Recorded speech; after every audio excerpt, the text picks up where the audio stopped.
अस्सलामुअलैकुम प्यारे दोस्तों, आज के इस वीडियो में जानेंगे कि रमजान के महीने में गरीब बच्चों पर क्या गुजरी। जो बच्चे एक वक्त के खाना खाने के लिए भी तरस रहे थे, जिनके पास इफ्तारी में खाने के लिए कुछ भी नहीं था। ये वीडियो देखने के बाद आपके भी आंखों में आंसू आ जाएंगे। तो सबक हासिल करने के लिए इस वीडियो को अंत तक जरूर देखें। तो चलिए शुरू करते हैं आज की कहानी। दोस्तों, एक कहानी अकबर नाम की एक शख्स की है। अकबर भाई ने रमजान के मुकद्दस महीने में इफ्तारी पार्टी का प्रोग्राम रखा और अपने तमाम दोस्तों और रिश्तेदारों को अपने घर में इफ्तारी के लिए दावत की और उन सबको इफ्तार में बुलाया ताकि सब लोग मिलकर उसके घर में आकर इफ्तारी करें।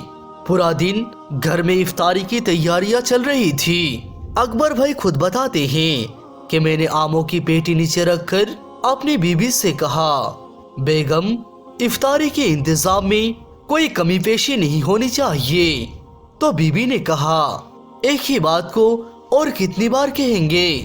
क्या पहले कभी कोई कमी पेशी रही है जो आज आप इतनी ताहीद कर रहे हैं?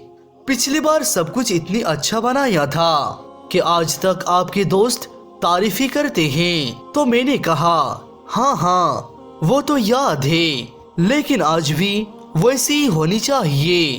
तुम्हें तो अच्छी तरह से पता है, दोस्त अहबाब है तो जरा तुम्हारी भी इज्जत होगी और मेरी भी होगी। बीबी ने शरबत के बोतल दूध में डालते हुए कहा, हाँ ठीक है, आप फिक्र ना करें, वैसे ही होगी। साथ ही साथ उसने कहा, चिकन बिरयानी, मटन कढ़ाई, शौरमा कबाब, निहारी, पकोड़े, समोसे, ये सब कुछ तैयार हो चुका है। खजूरें भी मंगवा लिया है, अब बस फल फ्रूट काटना बाकी है। आप जरा इसमें मेरी मदद कर देना, वक्त बहुत कम बचा है। ये सुनकर अकबर कहता है, मैं छुरी ली और अपनी बीबी के साथ बैठकर फल फ्रूट काटने लगा। कुछ ही वक्त में इफ्तारी का सामान तैयार हो गया। हमने सारा सामान डाइनिंग टेबल पर सजा दिया। इतने में दोस्तों और रिश्तेदारों का आने का सिलसिला भी शुरू हो गया। इफ्तारी के वक्त से पहले ही सब लोग पहुंच चुके थे। इफ्तार का वक्त होते ही सबने इफ्तारी की और खुशी खुशी खाना खाने लगे। इतने में मेरा एक दोस्त जिसका नाम अब्दुल है, उसने नवीद का मजाक उड़ाते हुए कहा, अरे नवीद यार, थोड़ा कम ही खाना, कहीं ऐसा ना हो कि तुम्हें उठाकर यहाँ से ले जाना पड़े। ये बात सुनकर सब लोग हंस पड़े और हंसी मजे के साथ साथ लजीज खानों का मजा लेने लगे। जब सब लोग खाने से फारिग हो गए तो ये कहते हुए बाहर निकलने लगे, जज़ाकल्लाहु खैरन, बहुत मजा आया। फिर मैं अपने हाथ धोने के लिए बेसिन की तरफ गया और जाकर टेप खोलने के बाद हाथ धोने लगा। इतने में मेरे कानों पर एक बच्चे की आवाज आने लगी। वो बच्ची कह रही थी, अम्मी जान, अब तो सब लोग तरावी की नमाज पढ़ रहे हैं और हमने अभी तक इफ्तारी भी नहीं की और सहरी भी सिर्फ पानी से ही की थी। अकबर कहता है, इस सुनने के बाद मेरी आंखों के सामने अंधेरा छा गया। ये आवाज पड़ोसी की एक 12 साल बच्ची की आवाज थी।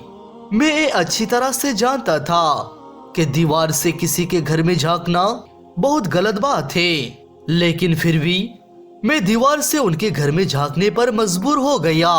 मैंने देखा एक बच्ची अपने माँ के सिर पर खड़ी थी और माँ चारपाई पर सिर झुकाकर बैठी थी और उसे नजरें नहीं मिला पा रही थी। बाकी तमाम बच्चे अपनी बहन का सवाल सुनकर माँ के जवाब का इंतजार करने लगे।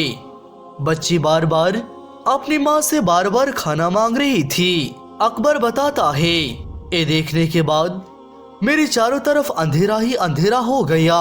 उसके माँ ने जब सिर उठाया तो अचानक नजरें मुझ पर पड़ गई। मैं दीवार पर खड़ा हुआ था, उसकी आंख आंसुओं से भरी हुई थी।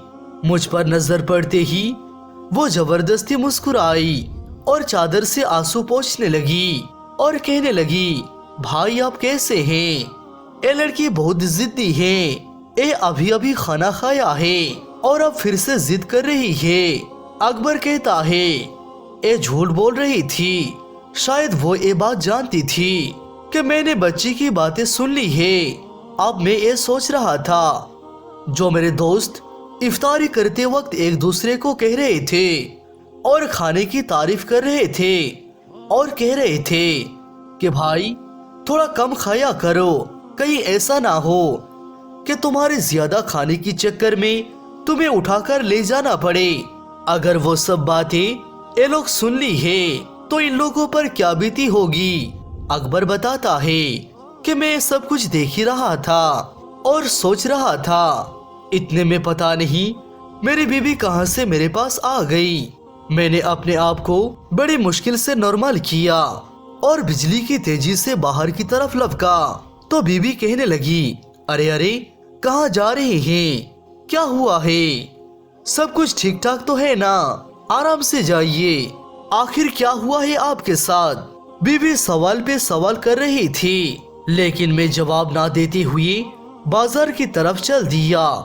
मैं बाजार जाकर हर वो चीज खरीदी जिन चीजों को मैंने अपनी इफ्तारी पार्टी में रखा था और उसको लेकर मैं वापस चल दिया। मेरा हर कदम मुझे भारी महसूस हो रहा था। उस बच्चे की बातें और उस बेवा औरत की आंसू मैं नहीं भूल पा रहा था। बाजार से घर पहुंचने में तकरीबन आधा घंटा समय लगता था, लेकिन मैं तेजी के साथ 10 मिनट में ही वहां पर पहुंच गया और आकर उनके दरवाजे पर दस्तक दी तो उसी बच्ची ने दरवाजा खोला। मुझ पर नजर पड़ते ही उसकी आंखें खुशी से झूमने लगी और वो वापस मुड़ी और कहने लगी, देखो अकबर चाचा क्या लाए हैं। मुझे देखकर सब बच्चे मेरी तरफ लपके और मैंने सारा सामान नीचे रखकर सबको बारी बारी सीने से लगाया और उनकी पेशानियों को बोसा दिया और उनकी माँ ये देखकर बिलक बिलक कर रोने लगी। इन तमाम नजारा को देखकर मैं भी अपने आंसुओं को रोक न सका। बच्चों का शोर सुनकर मेरी बीवी भी दीवार पर आ गई और ये सब कुछ देखने लगी। जब मैंने उसकी तरफ देखा तो वो मुझे देखकर मुस्कुराई और अपनी आंखों से आंसू पोंछने लगी। फिर मैंने सामान खोला और बच्चों को साथ में बैठा कर खाना खिलाया। हर लुकमे के साथ बच्चे मुझे मुस्कुराकर अजीब निगाहों से मेरी तरफ देख रहे थे। बच्चों ने जी भर कर खाना खाया। जब सब खा चुके थे तो मैंने कहा, अब सब आराम करो और अम्मी से भी कहो कि वो भी खाना खा ले, मैं थोड़ी देर में ही आता हूँ। ये कहने के बाद बच्चों ने कहा, ठीक है चाचा, अकबर कहता है। मैं उसके बाद घर से बाहर निकला और बाजार में आकर महीने भर का राशन खरीद लिया और दोबारा उनके घर आ गया। सारे बच्चे सो चुके थे और उनकी माँ जाग रही थी। मुझे देखकर वो उठ खड़ी हुई और नजरें झुकाकर कहने लगी, भाई आपने इतनी तकलीफ क्यों उठाई। तो मैंने कहा, आप तो मेरी बहन हो तो इसमें तकलीफ की क्या बात है। क्या भाई अपने बहन के लिए इतना भी नहीं कर सकता है। ये कहने के बाद मैंने सामान को एक तरफ रखा। जब मैंने सामान को एक तरफ रखा, सामान को एक तरफ रखने के बाद मैंने सोए हुए बच्चे पर एक निगाह डाली तो मैं मेरे दिल में ऐसा सुकून महसूस किया जो मैंने सारी जिंदगी में कभी नहीं किया था। उसके बाद मैंने कहा, ठीक है बहन, मैं चलता हूँ। ये कहने के बाद मैं बाहर की तरफ चलने लगा। जब मैं घर से निकल रहा था तो उस औरत की जुबान से मैं अल्फाज सुना, भाई अल्लाह आपको किसी का मोहताज ना बनाए। वो मुझे दिल से दुआ दे रही थी। इन तमाम मंजर को देखकर मैं एक अजीब सुकून महसूस किया। मैं जब बाहर चला आया तो उसने दरवाजा बंद कर लिया। फिर उसके बाद पूरा रमजान उसके घर से बच्चों की हंसने खेलने की आवाज आती थी, जिसको सुनकर मेरी रूह को सुकून मिलता। अकबर कहता है, मैं घर पहुंचने के बाद सजदाए शुक्र अदा किया और अल्लाह सुब्हान व तआला से रो रो कर माफी मांगी। या अल्लाह मुझे मुआफ फरमा, या परवरदिगार मुझे मुआफ कर दे, क्योंकि मैं अब तक इस बात से गाफिल था। दोस्तों, रमजान के मुकद्दस महीने में किसी रोजेदार को इफ्तार कराना बहुत ही सवाब की काम है। लेकिन हम लोग उन लोगों को तो इफ्तार में शामिल करते हैं जो लोग खुद अपनी इफ्तार का इंतजाम कर सकते हैं, लेकिन हम लोग उन लोगों के बारे में नहीं सोचते हैं जिन लोगों के पास सहरी और इफ्तारी के वक्त भी खाना मुयस्सर नहीं होते।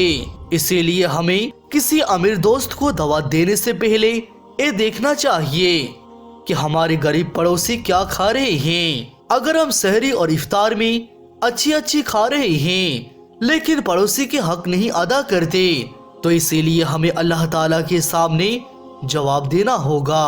आखिर में अल्लाह ताला से दुआ है, या परवरदिगार तू हम सबको तमाम रोजे रखने की तौफीक अता फरमा और इस मुकद्दस महीने में हमारी इबादत को तेरे प्यारे हबीब के सदके कबूल कर ले। आमीन सुम आमीन।